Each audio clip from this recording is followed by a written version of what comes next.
Tonight on CTV Sports, will the women's basketball team ever lose again? Plus, we sat down with men's basketball's Tiel Daniels. And find out how CSU club hockey fared against CU. Hashtag college hockey, eh?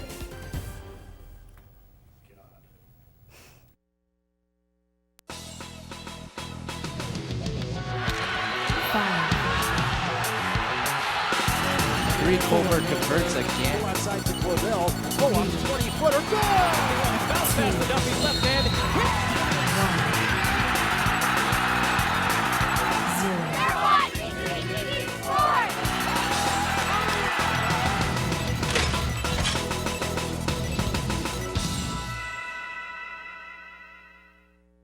Hello, hello, and welcome to CTV Sports. I'm Olivia Landis. And I'm Brett Kennedy. The Colorado State women's track and field team came out on top this weekend, running away with the indoor team championship at the 2016 Mountain West Indoor Track and Field Championships in Albuquerque, New Mexico. CSU's winning score was 115 team points.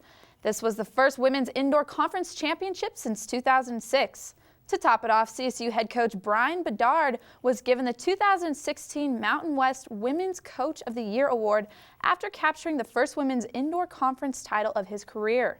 Junior Olivia repeated as the indoor conference champion in the shot put, winning the event by nearly 2 feet.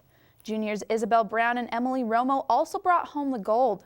Brown clinched her first career conference title in the women's high jump, coming in at 5 feet and 10 inches, and Romo secured the third gold of the day in the women's 400-meter dash, finishing with a time of 53.7 seconds. Up next for the Rams, qualified athletes will head to the 2016 NCAA Indoor Track and Field Championships in Birmingham, Alabama on March 11th through the 12th. For the third year in a row, the Colorado State women's basketball team has clinched a share of the Mountain West title. The now 22nd ranked Rams beat Nevada at home on Saturday, 74-56. Leading the way were seniors Jamie Patrick and Kiora Wary, who both finished the game with 15 points.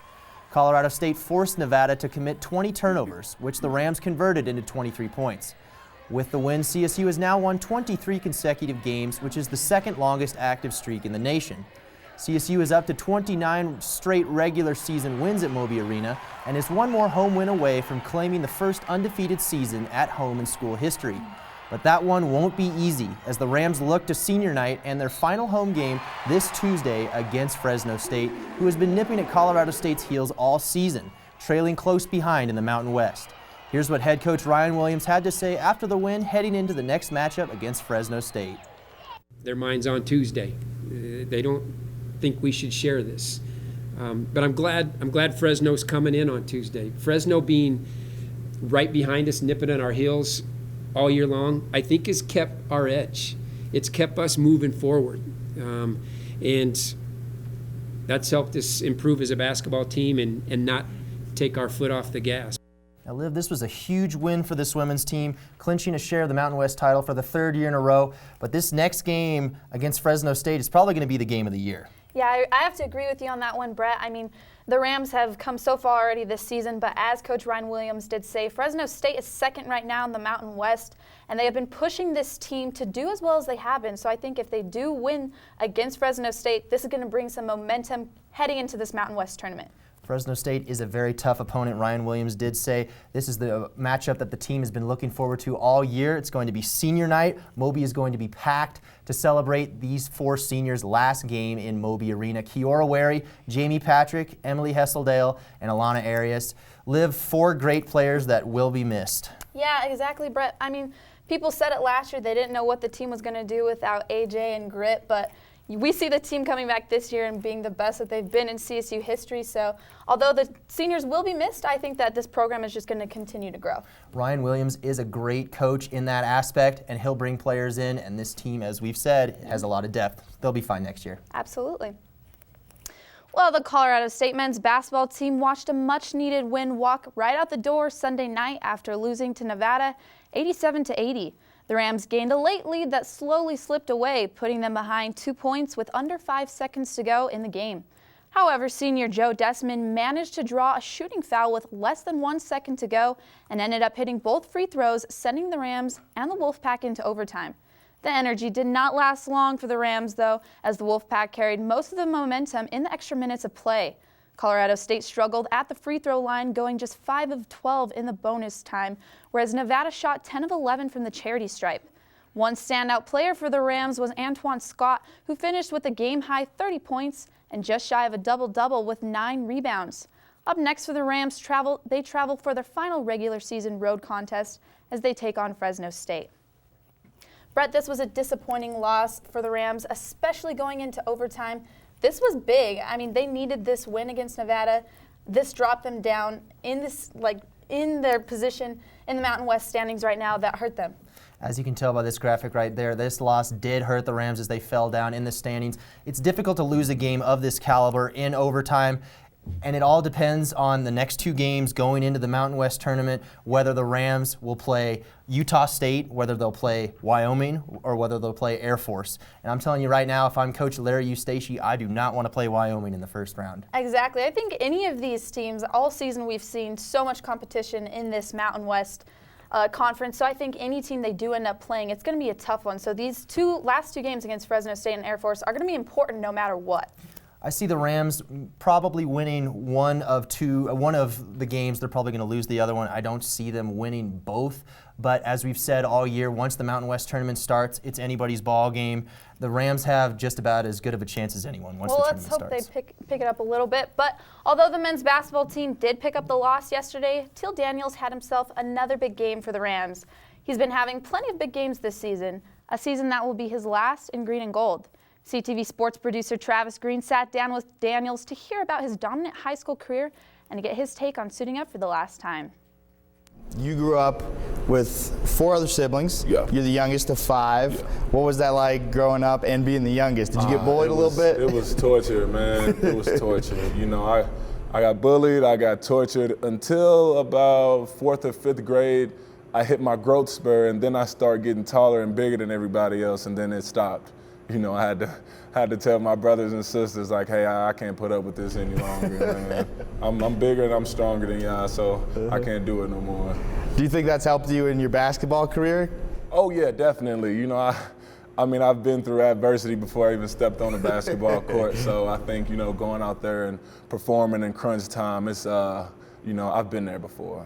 All right, at Holt High, you led your team in points and rebounds, freshman through senior year. Yeah. What was that like being the best player on your team for 4 years? It actually, I mean, it came as a surprise for me because, you know, when I was in 8th grade, I was always just taller than everybody else, and people would always tell me, you know, everybody's going to be a lot taller than you, so the things you do now, you're not going to be able to do when you're in high school.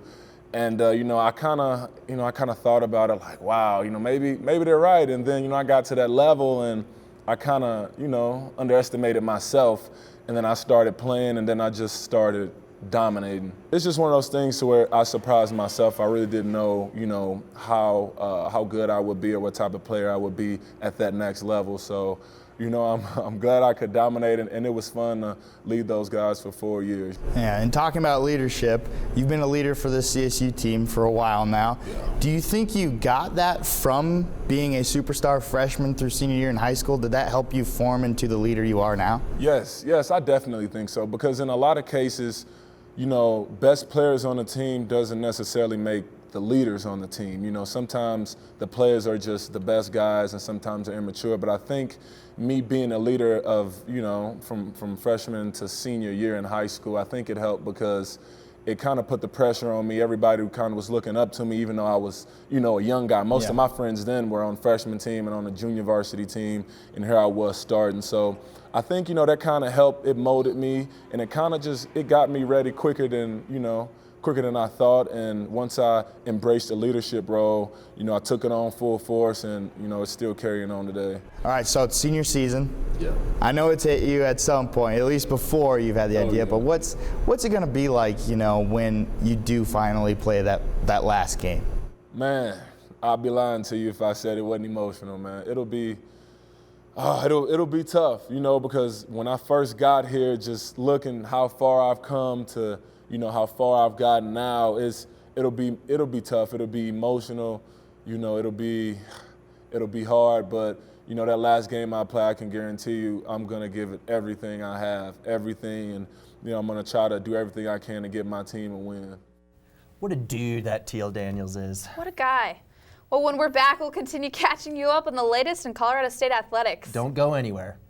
Tune in to KCSU, your student-run radio station at Colorado State University. Live 24 hours a day, every day at 90.5 FM and kcsufm.com. Live local new music now, and news, talk, and sports. KCSU, the radio voice of Colorado State, on the air since 1964. You're watching CTV, produced by Colorado State University students, bringing you news, weather, sports, and entertainment from campus and beyond. CTV live Monday through Thursday at 7 p.m. on campus and Fort Collins on Channel 11. Repeats at midnight, 8 a.m., noon, and 2 p.m. The Rocky Mountain Collegian is your student-run news and information platform. Pick up your paper on campus or around Fort Collins Monday through Thursday with special editions Fridays. And check out collegian.com anytime for all the latest updates. News, sports, entertainment, opinion, and more. The Rocky Mountain Collegian, serving Colorado State since 1891. College Avenue has been your student magazine for the last 10 years. College Avenue prints once a month covering topics that are relevant to the CSU and Fort Collins community. We also print special editions like the graduation guides at the end of each semester, the best of CSU each fall, and the orientation guide each summer. Look for us on racks around campus, off campus, or online at collegian.com under the College Avenue tab. Welcome back. After losing its first 3 games at the Mary Nutter Collegiate Classic, the CSU softball team picked up a couple of wins on Sunday. The Rams, who are now 5-10, won their first 2 games of the tournament in Palm Springs, California. CSU shut out LIU Brooklyn 12-0 and scooted by with a 4-3 win against Loyola Marymount. Up next, Colorado State will host its home opener at Ram Field against Northern Colorado this Tuesday at 4 p.m. On Thursday, the Colorado State D1 club hockey team played at the Pepsi Center against the Colorado Buffaloes in the Rocky Mountain Center Ice Showdown.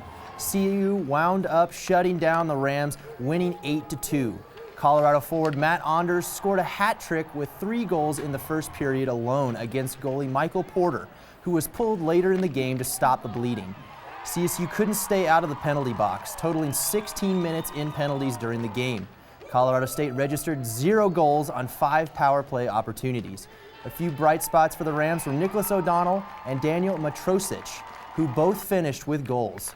This was the final game for CSU on the year as it finished with a 9-24 record. The Colorado State men's golf team is in the midst of a 3-day national invitational tournament in Tucson, Arizona. Heading into today, the Rams were in 5th place.